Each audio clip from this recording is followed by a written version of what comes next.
No new findings and recommendations have been released following the investigation into the case of a New Hampshire toddler reported missing in 2021. Massachusetts Office of the Child Advocate released the 100-page report about Harmony Montgomery this morning.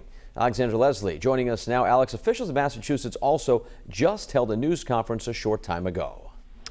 Yeah, and Patrick, even though Harmony was last seen in New Hampshire in 2019 when she was 5, the toddler was in legal custody of the Department of Children and Families in Massachusetts for much of her young life.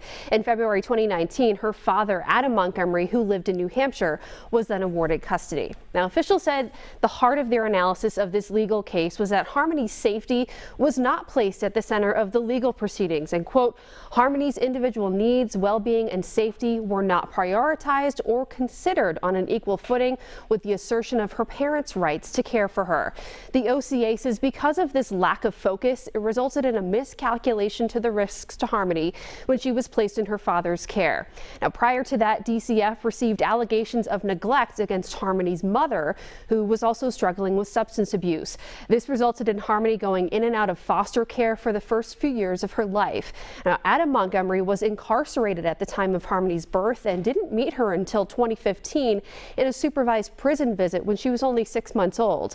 The OCA says that a DCF attorney did not present a strong legal case for opposing placing Harmony in her father's care, nor did their case address his parental capacity to care for Harmony and her medical and special needs. The OCA found the court awarded cross-border custody also without compliance with the requirements of the interstate compacts of placement of children, relying on New Hampshire case law over Massachusetts. The OCA believes that the procedures outlined in the ICPC, if they had been applied in Harmony's case, would have helped to address the safety and risk concerns for Harmony when she was transferred to Mr. Montgomery's care.